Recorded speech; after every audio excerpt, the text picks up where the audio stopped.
How's it going? This is Dr. Dave Tran, and I have a friend, mentor, chiropractor, Dr. Sharon Gorman. How's it going today? I'm doing fantastic. So Yeah, glad you asked me to be on the show.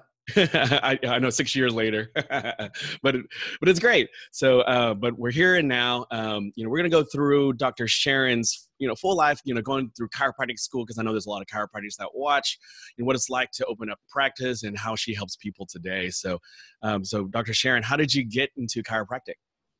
I had an uncle that was a chiropractor. He's since passed on, and he gave me my very first adjustment. I might have told this story 6 years ago, but he gave me my very first adjustment in the hospital. I had encephalitis and I had a real high fever, and it saved my life. Long story short, that was the generation of the chiropractic miracle. So I think in 7th grade, I decided to become a chiropractor. And by the time I graduated my senior year, I was already living in Atlanta, going to Kennesaw College, which was a college right near Life, because I wanted to be part of it. I think I was born to be a chiropractor. Born to be a chiropractor. That's awesome. And if you're like me, I always take notes throughout these videos. So make sure you have a pen and paper. So what, like, you remember what it was like when you first started chiropractic school? I was definitely out to change the world. I was out to right the wrongs, out to change the world. I was young, and nothing was going to stop me from getting this chiropractic message. I had to pay it forward before the movie. I Sure. really felt like I had to get out there, and if I didn't do it, nobody would. Yeah. And then, because I know, these days the chiropractic school can be super hard for people, trying to juggle, going to school and having families, and wanting to be surrounding themselves with, the right seminars, the right people. So do you have any suggestions on how you were able to stay grounded with throughout chiropractic school and be able to get out there alive? Well, I started at Kennesaw. I started at 17. I moved to Atlanta, and by the time I was 22, I graduated. So I just kept on. My brother was a chiropractor. He's since passed too, and he kept saying, "Jump through the hoops, jump through the hoops, jump through the hoops." And, you need the piece of paper so you can get out there and do and change the world. So I didn't really have family. I wasn't married, and I had the goal in mind, and it's very, if you have your mind made up. And back then I learned a ton from Dr. Sid Williams. And you'll hear it speckled in any conversation I have about chiropractic or about success, because I came from a middle-class income and a middle-class home, and then I entered the world of Life and DE and Sid Williams, and I started to see myself very successful. And one of the chiropractors that he just blew me away was Jim Sigafoose. I don't know if you had the pleasure of meeting him. Yeah. So I would talk to him every 3 months when he was in town. To me, he was a superstar. And when I got out of school, I actually I wanted to practice in New York, but the New York board didn't agree with me at the time. Every state was a different, So long story short, I ran into him, and he gave me a job, and I associated with him for 8 months. And he taught me how to be successful. He taught me how to be a chiropractor. Yeah. What was the biggest takeaways that you had working with Jim Sigafoose? That the world can be attracted to you. You could build a practice from attraction or promotion, and we certainly did some promotion, but really there was an energy that we created, and it was a vacuum, and that vacuum would fill the office. And I see it now. If I'm having an off day, I might not have any new patients, and then the next day I don't have any on the book, and I end up with 8. That it's not just the physical part of it, but I find, like with associates, and I've dealt with many associates over the year, sometimes you have to keep them busy, so in their mind they justify success. Sigafoose didn't need to do that. He just needed to vibrate and be ready, the preparation to be ready to fill an office.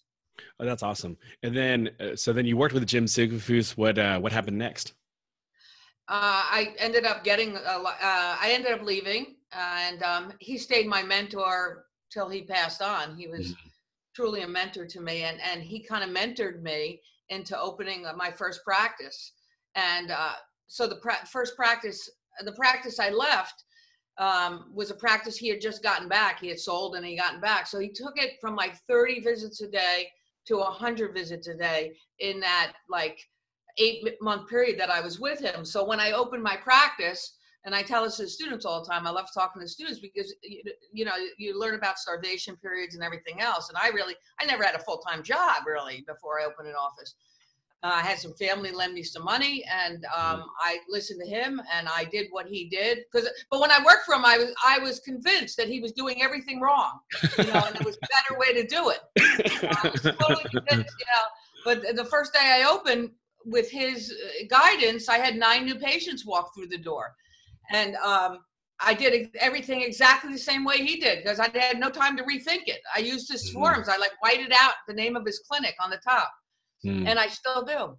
Yeah, that's awesome. Almost 35 years later, I still do. But anyway, the moral, and I tell this to students because I never wanted to associate. If I didn't fail that part of the, you know, New York board, I would have never associated. But yet, when I left him in 3 months, it took me 3 months to see 100 patients a day. Oh, wow. That's all he taught me how to do. He taught me how to build a practice to that point. And so that was the that was the energy that, you know, I did interviews. I did all the stuff that I had to do because it didn't feel right until at least I hit that point. Gotcha. And then, so you opened up practice in Georgia or? No, I lived in the Poconos. My family all lived in New York and New Jersey. And I had my Pennsylvania license from working for him. So when he left the practice, I did too. And I went, you know, close to New York. He was close to Baltimore. You know, I went to the other side of the state and I opened on my own. But like I said, he kind of had guided me. And my first kind of meltdown was after a year in practice because I always wanted to see 100 patients a day. Like that was my mantra going through school. And after a year, I was seeing about 500 patients a week in a 3.5-day week. So then I never really, you know, like they talk about 5-year goals and 10-year. I didn't do that. I just had 100 a day, you know, 500 a week. And then after that, I had to figure it out. And I ended up opening 4 offices in 4 years, mostly because I wasn't comfortable with all the money I was making.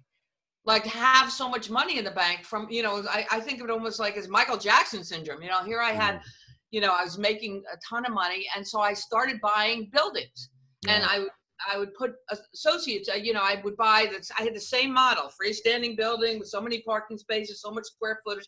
They all looked exactly the same, except I had different colors on the wall, you know, and I put associates in the offices. And what I learned then is that being a great chiropractor, which I see myself as, and I think every chiropractor should see themselves as, being a great chiropractor doesn't mean that you know how to help other people be great chiropractors. And there was just a huge learning curve in having other people be successful under my direction. I really didn't know how to do that. I didn't know about empowering and you know, and having people be accountable and all that kind of stuff. So that was a huge learning curve for me. What a blessing to be able to reach out and touch so many people. Thousands of people a month were getting adjusted in those 4 offices.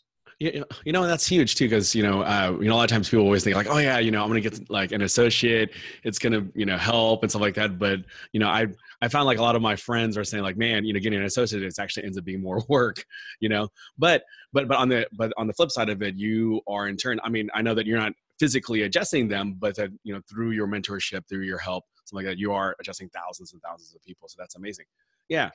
And through my career, I went through many phases of, you know, practicing, not practicing, opening offices, you know, doing, you know, I took a year off and helped start the LCW. I mean, there was definitely one of the things I tell when I encourage women to go to chiropractic school, and that's, you know, I've had well over 100 of my patients and friends become chiropractors, is that you can just keep on recreating yourself. I just recreated myself in January again in what I, you know, and that's part of what we do, because the next part of my story is the next couple of years, I went ahead and I did the unthinkable. I fell in love and I got married.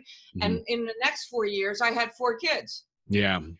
So now I'm like I'm 30 in my mid 30s, and I got 4 kids and 4 offices. And then it was almost 8 like kids, playing Monopoly. I just kept on doing more and more. And then I had to look and say, okay, what do I really want? It's like playing chess. What pieces do I want? Who can I pay people to do certain things I don't want to do? What do I like to do? What am I good at? What are they good at? How can I bring that out in them and have them succeed? Yeah. And I've had many of my success be more successful than me. That's amazing. And I've taken pride in them doing well, over the years. That's amazing, and that's so good to hear too, because, I mean, a lot of times, people always, have the fear of teaming up with chiropractors, having that fear of being an associate and stuff like that. But, that's amazing that you're able to just not only help people, but then help people stretch and create themselves and be able to be super successful. So that's awesome. I mean, that's the goal. Exactly. Just like when a person walks in my office, the goal is that they're a patient in chiropractic regularly for the rest of their life. I didn't have all wins, but I've definitely learned and have been there. Sometimes, you get boo-boos. I mean, we're playing, you're playing big. Yep. Playing big. And then, and you had mentioned, recreating yourself over the years and stuff like that. And then, what are some things that you have done throughout the years to keep yourself grounded through, all the different struggles and the ups and downs with both, practice and life? Well, I have a very strong spiritual base. I believe in being a chiropractor, it's above, down, inside out. So I don't look for things outside of me to make me whole. Mm-hmm. I build that from the inside. And, some people do it through religion or however you do it. It starts from above, down, inside out. And then I surround myself with people that are ultra successful, that are also committed to service. You see, in my mind, if we can get our lives in order, we can get ourselves straight out and clear, then we're more able to serve others. Yeah, that's huge. That's really the true gift in life, is to be able to share the abundance that we've been given, and the knowledge and the enlightenment. Chiropractic is enlightening to give people this choice called the principle, and my life is more dedicated to that than anything else, to let people know that they have a choice. They don't know that they have a choice, like with this whole vaccine issue and all these different issues. If people would think things through, they would make choices, but people don't think they have a choice. How many times have you're practicing chiropractic where a patient will say, my doctor put me on this, or, he scheduled me for surgery. Like they have no choice in the situation. Mm-hmm. Exactly. And that's one thing too, is just allowing people that hope, that there is an alternative, there is something else out there that can help them without the use of drugs or surgery and all those. And it can give them some faith in their own body. And in chiropractic, not in me, but my faith, and this has been, arguably for a lot of chiropractors, because I touch a lot of chiropractors' lives, that faith, that undying faith that I know, like Sid dropped the keys. If you remove a subluxation, somebody is better off, whether they die of some kind of limitation of matter or whatever. There's no one out there that doesn't deserve to have this opportunity to be cleared of subluxation and to learn what it's about. I mean, I have, unfortunately, tons of patients, like we all do, or fortunately, that are chronic. So they get adjusted maybe once a week because they're afraid their pain will come back. But then there's the next level. And that vibration is what I try to attract in a practice, where you create a community of people that are committed to being alive. Mm-hmm. And like the opposite of opioids is chiropractic, because chiropractic makes you feel life. Mm-hmm. It helps you experience what's going on around you. It doesn't cover up like many drugs do. Not to say that there isn't a time and place, but there's a level of thinking that we live in, as principal chiropractors, that if we can get that across to our patients, they live at that level, and that keeps them. Then you create a community of people that are committed to staying well, hopefully. And then you don't have to have 1 million new patients. Exactly. And speaking of community, you had mentioned before the League of Chiropractic Women, and how did that come about? Well, I got together with 14 of my best friends, 13 of my best friends. We came up with a list of about 20, called them. 14 of them showed up. We went to Chateau Elan here in Georgia, a spa with a winery. And turned out, I mean, these were women, you would know almost every one of their names. These were the leading women in the profession. And some people, we say we stepped in shit in a sense, because it was the perfect time to start a women's organization, as the amount of students in chiropractic and in all healing arts, from what I understand, I have many medical doctors as patients. This is universal, where the healing professions are becoming more female. But yet we're not represented on this. You know, I served on the board of trustees at Life University for 14 years. Out of about 18 board members, if there was 3 or 4 women, there was a lot. Yet that's not what happens in the student enrollment. We don't have enough women college presidents. And it's not because men did anything wrong. I love men. It's because women mentor women. Men mentor men mostly. Not only, but mostly. Sure. It's more comfortable. So us women that have been in practice for many years, we were, out of the 14 of us, hundreds and hundreds of years of experience, we came together and we came up with a name and a logo. The logo was the hardest. We came up with officers. We came up with committees. And it was funny because the 14 of us were on most of the committees. There was just a different chair. Anyway, the reason I say we stepped in shit is because within a year we had over 600 members. It was just like, it was we had incredible donations and funding, and people were just ready to have this voice in the profession. And I was president the first 4 years. We started in 2012.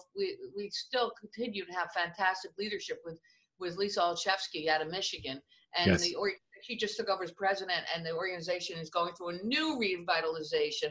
And we need young blood, because I was probably one of the youngest women. You know, most of the women out of the 14 with average age in the 50s. We got to get that down to the 20s and 30s so we can attract the women that will be the college presidents, and know that there's people got their back.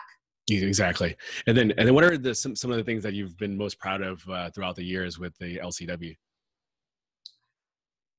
One of the things that we do, which wasn't my idea at all, but we have a culture of recognizing the legacy women. Some of them, we brought like Kathy Klum or Ruth Ribley, wives, some powerful wives, but Pat Gaiman. We every time we have a meeting, we recognize women. In the past, Rebecca Red, that had inspired and in the profession, and it's incredible to see what a young woman chiropractor wants to grow up to be like that. So we made role models that are actually women. That's one of the incredible things. Another incredible thing is that the organization is consulted by many colleges and organizations as an authority on the woman's voice in chiropractic, and that the woman's voice in chiropractic, you know, is important, not only because we're going to be the majority, but we're the consumer of coaching businesses. We're the consumer of adjusting tables. You know, we have that voice, and we have to recognize we have that voice, because the men did what they were supposed to do. They ran with it, but the yin needed the yang. We need to soften a bit. We need to be able to collaborate more so that we can get what we want. You know, you get more honey with honey than vinegar. I think women understand that principle a little bit more than men, even though we have big egos. We're used to putting them aside a little bit more because we're women. You know, that was one of the hard things. You know, I've been on a lot of boards, and they're all men. If I came on strong with my opinions, I'd be a bitch. Exactly, right. Right. So I had to learn, and maybe this won't be in the case for my daughter's generation, but I had to learn how to get my point across in the bar and have the men come to the board table with the idea. That's huge. So you don't think of those things when you're a woman. You know, I never thought of myself as a woman chiropractor. I just thought of myself as a great chiropractor. Exactly. And I opened in a county that had maybe 20 chiropractors, and I was the only woman. So I advertised all over the place that I was a woman. I thought that was an advantage. because that was my niche. Now, of course, there's a lot of women there, but you got to look for your niche. And you got to look at what you're good at. Remember, I talked about that earlier. So LCW, chapters all over the world. One of the things that I realized is that there's very few chiropractors that are women that are outside the United States, especially in countries where there's no school, because they won't leave the country to be educated. A woman wouldn't as quickly as a man. Now that might be different in this generation, but like in my generation. To have those women not feel alone. I think that we actually ended up taking off more, outside of the country than inside. That's huge. And that's, a lot of good things about the LCW. So, and Spinal Missions has definitely teamed up with LCW to bring a lot more women on the forefront, having more women on stage, having more women as teaching the neurology, because, there's just so much value out there that needs to be learned and heard. So, so this is my final question for you, taking everything that you learned from chiropractic school and all the things you've been able to learn from all your different mentors and opening up practices all over the United States, and then working with, thousands of chiropractors and chiropractic students. Now knowing all the things that you know now, what would you say to Sharon getting ready to enroll into chiropractic school? What advice would you give to her as she stepped on the campuses of life? Oh, if I knew what a great profession this was when I started, I would have been floating through chiropractic school. I tell chiropractors, if I had to, somehow my diploma disappeared and I had to start over again, I would go to school again to be a chiropractor. I mean, I saw a few miracles in chiropractic, nothing like what I've seen over the years, and not for the miracles of the people that went in remission for cancer and MS. I've seen all that, but from the quality of people's lives that I've seen generation after generation that they are living. I mean, this isn't a game. This is life. We get one. And the quality of people's lives under regular chiropractic absolutely blows me away. Now, what I would tell Sharon is that get over it. Don't give in to your fears. There's too much work to be done. Don't waste your time doubting yourself. You were put here, I say, if I was a bird, I'd have one song. My song would be the chiropractic story. It would be about the detriments of subluxation.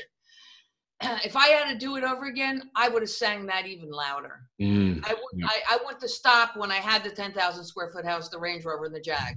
I let life soften me by the comforts. I would have kept on moving forward even more quickly and realizing that this life purpose that I have is even more important and more vital and more needed now than ever. And I'm not stopping. I mean, I'm learning this lesson because I'm going to use it. Absolutely. Such valuable advice. Hope you guys were paying attention, had some pen and paper, writing down all this stuff. If you want to reach out to Dr. Sharon, feel free to reach out to her on Facebook and all the other social media outlets. She's super easy to get a hold of. And then thank you so much for your time today. And we will be talking to you soon. Thank you, David. Appreciate you.